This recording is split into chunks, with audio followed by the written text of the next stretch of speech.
So, Stephanie, your Christmas gift came early. Sure, we on this McDonald's gospel tour, but your gift dropped in October. Yes, my album. Yes, Mighty Strong God. What a mighty Christmas gift that was. Right, Yes, right. sir. Produced by Pastor J.J. Harrison on RCA Inspiration record label, and I'm just really excited about it. Would you ever think you would be in this position, not only dropping the album, but being on this McDonald's gospel tour? No, sir, I never thought that I would ever have my dream to come true. But I do know that God's promises are God's promises, and He's going to come through and see you through those promises. So I'm excited. I'm still in awe of what is going on, and I definitely didn't think that I was going to be on the McDonald's. I watched every year of this show. 15, yes, that's 15 years. 15 years. I watched every year, just like I watched every season of the BET Sunday Best Show.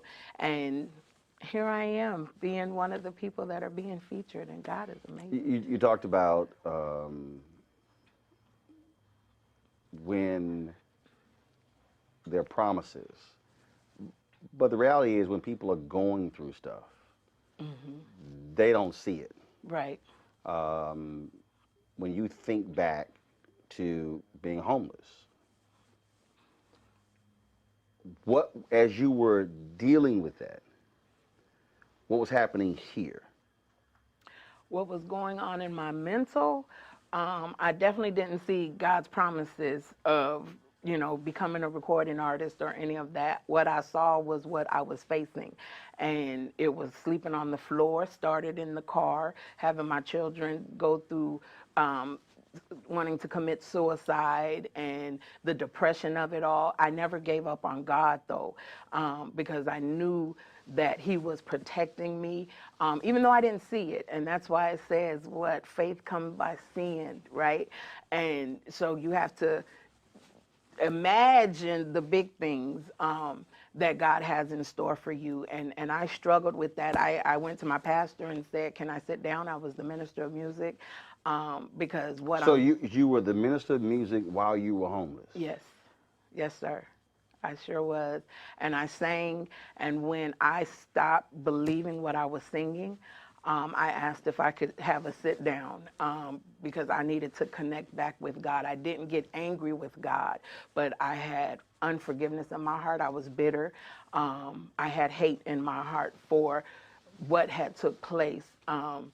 My father died. I had just had a major surgery of having cancer, and my dad died a week after I came home, and he had a great bill of health. So it was, and then I lost my home like 4 days later by loved ones, and that hate started, grabbing a hold, and for me to hate someone and then be singing about God making a way, it wasn't connecting for me. So I personally had to have a sit down, and it wasn't no sooner, probably a couple of 2 years later, that I came in contact with the late Reverend Bishop. He was Bishop Reverend Rance Allen, and he told me about my Job season. I was in a Job season, and even though they slay me, yet will I trust him.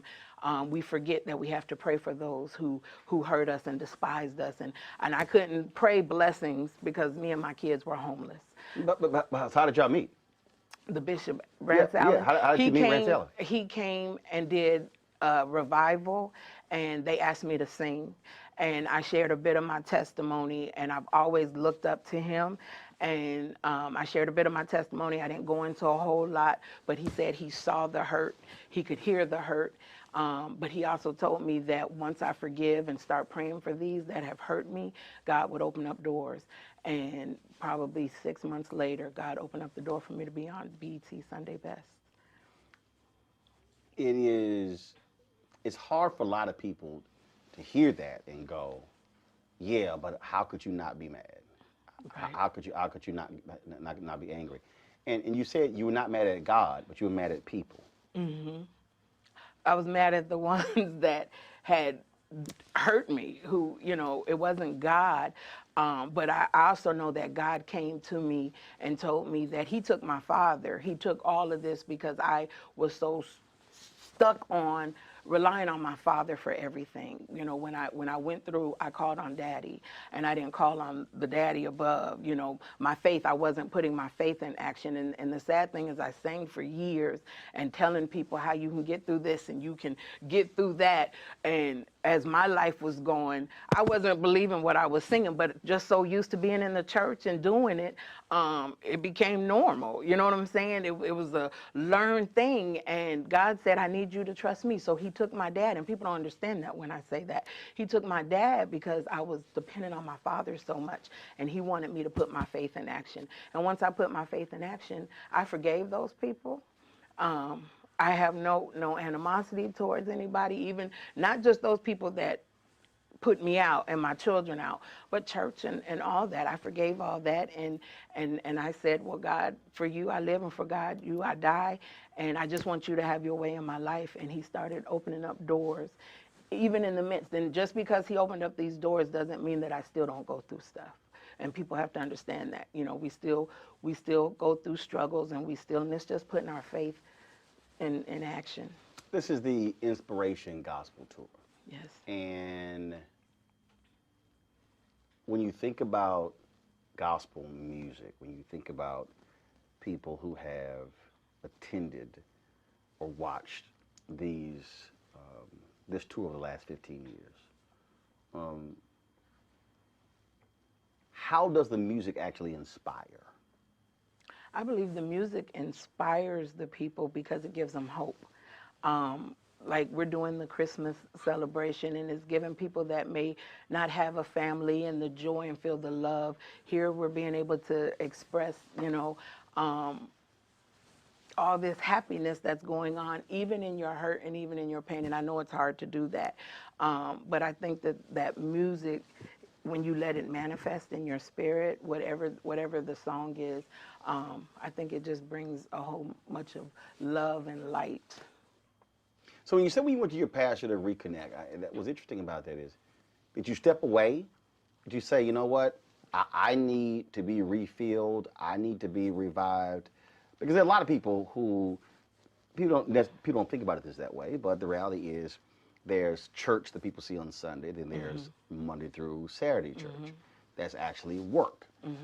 And folks get burned out, and they have to. There was a pastor in D.C. who said, "If I don't take the sabbatical, I probably will leave the ministry." He needed. He said, "I'm empty." He said, "I have nothing left." He said, "I need to step away from this. I've got to get refilled."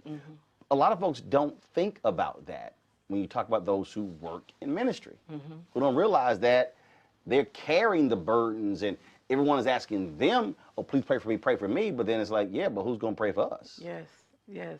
I didn't leave the church. I just asked to sit down for a few months to reconnect and to allow God to minister to my heart.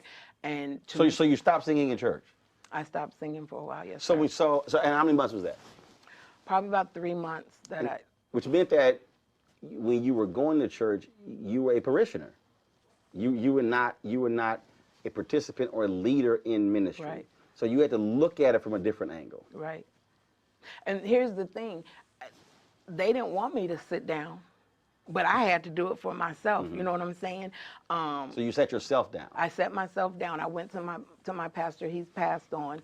And I asked him, and I told him, I'm not feeling when I'm singing Waymaker and I'm sleeping on the floor. That ain't connecting with me. You know what I'm saying? When I'm going to the food banks, that's not connecting to me that he's a way maker and he's a miracle worker. Even though I know that he healed me from cancer, I'm still sleeping on this floor, and my kids are sleeping on the floor. That ain't connecting. And made a way. I'm not seeing that way, so I need to have a sit down. And he honored that, but the people didn't understand that. And I started looking at because who's praying for me? And I know I had a praying pastor, but the congregation, it was always gifts that we give. And I was empty, and I was bitter, and I was hurt, and I just was, but I never said, God, I'm mad at you. you know, because it was working for my good. I just didn't see it. And here I am today. It worked for my good. You know. And see, one of the things that I love it when I was talking to somebody years ago, and they were talking about Bishop Jakes in the Potter's House, and I said, well, are you going to acknowledge the Bishop Jakes prior to the Potter's House, when he was in West Virginia digging ditches, when his wife and they went on food stamps?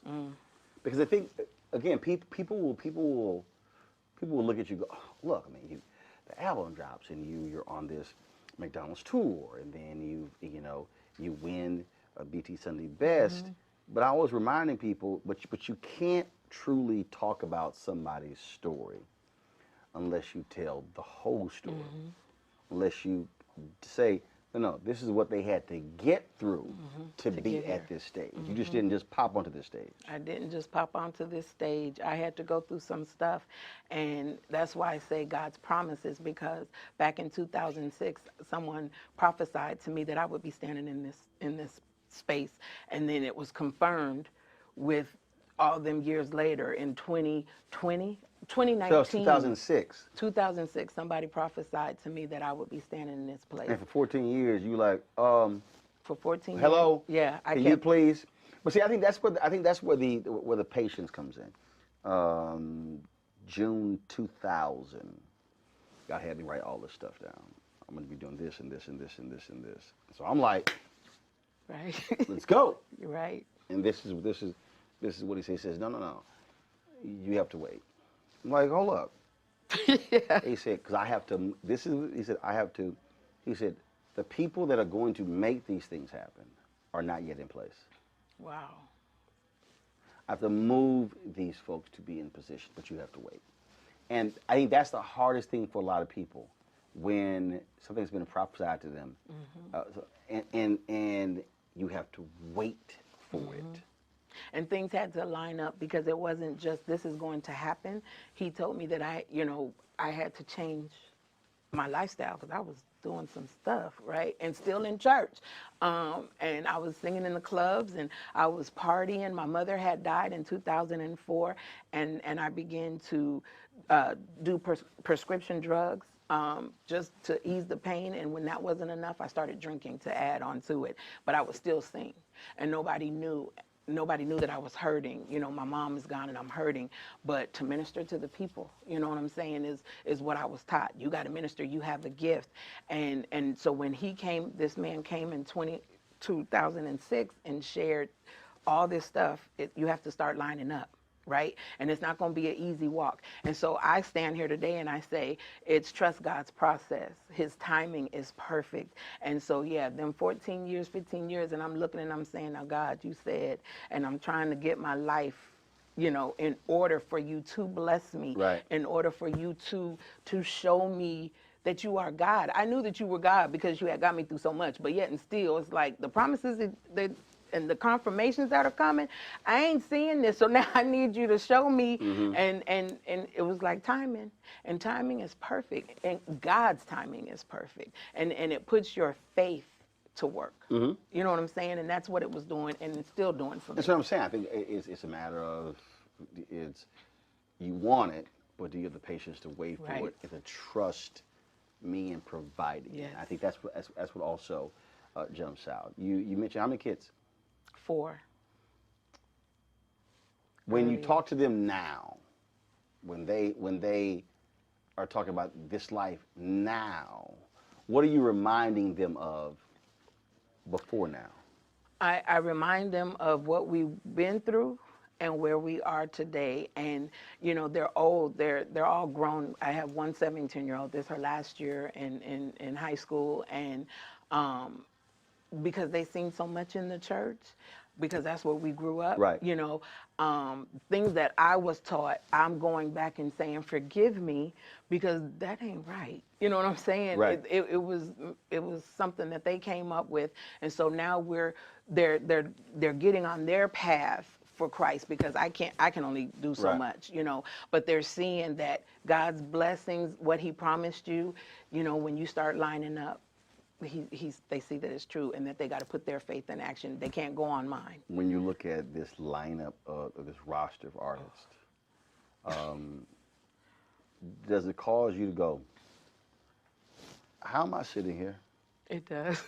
Like, how am I mean, John Lawrence, and Yolanda Adams, It and does. Fortune, and Kurt Carr. Wait a minute, hold up. You trying to tell me my name is going to get mentioned in the Yes, same sir. reading as their names? I just say that's God. Because when I looked at the lineup, I was like, what? My nerves got bad quick. But I grew up on the Donald Lawrence and the Yolanda Adams, and I love them. Kurt Carr, I love all of them. All of these and I think they're great talent. And we all have something different to bring to the table. And I listen to all their music, but I was just like, God, thank you. Thank you for this. You know what I'm saying? Because this is all you to put me before great men, because I think that these are great artists. So when you say kids want a Happy Meal, you real happy, huh? I am real happy. The kid in the candy store. I am celebrating Christmas early. God is just amazing. Who would you love, whether they're gospel, whether they're not gospel? Who would you love to do something with? It don't have to be gospel. No. Listen, let me tell y'all. Tank, I think his real name is Daryl. Right. Tank, I love him. And he's an R&B artist, but I love him. I would love to do something with him. It don't even have to be a gospel song. Really? Yeah, I just love him. You ever met him? I've never met him. So what, you listen to his music and never met him? I listened to his music and never So met him. what is it about Tank? Because I know that he came from the church, and it's just his voice, his vocal ability, and I have to admit, I love male singers, but it's just something about him. He seems really nice. He seems really cool in his music because of the type of music that he did back in the day growing up. Right. It was that real R&B, you know what I'm saying? That, it wasn't all about sex and stuff and things like that, but even what he does now, I just love. His voice is amazing. I'm sorry. I love him. Well, let's see. Let's see if Tank answers the phone. Don't do that. Let's see if Tank answers the phone. Oh my gosh, Let's do not have me cutting up here. Let's see what happens here. I don't know if he has an Apple phone, or if he has if he has a Samsung. That what do they call the Android? Yeah. So let's see. Oh my gosh. He may answer. If he don't, we're gonna leave a voicemail. Okay. We're gonna leave a voicemail. Look at you. What? Rolling by. Sorry. Like. No, I'm calling him. Oh my God. Okay, hold on. Let's see here. All right, we're gonna do this here. We're gonna see if he answers this here. Sophie. Hello? Tank. Yep. Roland Martin. What up, Doc? I'm sitting here I was just FaceTiming you. I'm sitting here doing an interview in Houston for this McDonald's gospel tour. And there's a sister on here. She won BET's Sunday Best. She was homeless. She went through all kind of drama.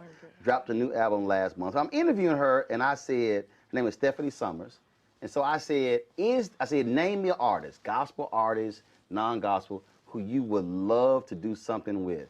She started having heart palpitations, and she said, Tank. And I said, well, have you ever met Tank? And she says, I ain't never met Tank. I don't know Tank. All I know is she was just going on and on and on. Oh and I said, well, you know what? We're going to call Tank. And she thought I was lying. So I'm gonna pass her the phone so she can just say, hey, Stephanie, that's Tank. Hi, Tank. How you doing, Stephanie? Oh my Congratulations gosh. to you. Thank you so much. Oh my gosh. Oh my gosh. I love you so much. I love you. I love you too, then, shoot. Yeah. I told Roland, I love your music. I follow you. I listen to your music. You in my playlist, sir. And I love the Lord. Well, let's figure out how to get get something done. Yes. Oh, yes, yes. Yeah, we make that happen, man. It's easy. We gotta stick together. Yes, sir. Oh, yes. And I said, and it don't have to be gospel. I'm Well, just. you know what? It's like, I was raised off on commission, and I know. so I've always been progressive in terms of my my conversation. You know what I mean, when it comes to the spiritual part of it all. So Yes, sir. I think there's a way to communicate that, man. There's formulas from our OGs, BB and CC, and Yes. of course, like I said, commission, and from Fred, and Yes. of course from Kirk. Like there's formulas. You know what I'm saying? That Yes, we can tap sir. into, and it can be really dope. So I'm with you. I'm Oh, rock with you. thank you so much. I love you so much. Oh my gosh. Make sure Roland give you my information. I will. You got it on speaker? Yep. Yes. Okay, yeah. Take my information. Text me. Let's figure it out. Thank you so much, Tank. All right. Oh my gosh. All right, Tank. Take care. Brother, appreciate you, man. Not a problem, bro. Not a problem. Oh my gosh. All right, peace out. Yo. Listen, I'm almost 50 years old, acting like a little kid. This is okay, I'm sorry. Oh my God. I did that with you too. So You did what? all this that I'm doing right now. When they said I was interviewing with you, I went into like complete kid mode, okay? Well, I was trying to be professional. I'm gonna hook you up and Oh give you my Tank's gosh. number. Okay. Oh my gosh. Okay. I done cried already, so I can't. I gotta go rehearse with my makeup on. It's all good. It's good to meet It you. was nice to meet you too. Thank you so much. Let me know when y'all do something. I will. All right, Yes, then. sir. I Thank appreciate you. it. Thanks a bunch. I appreciate you. Thank you. We good?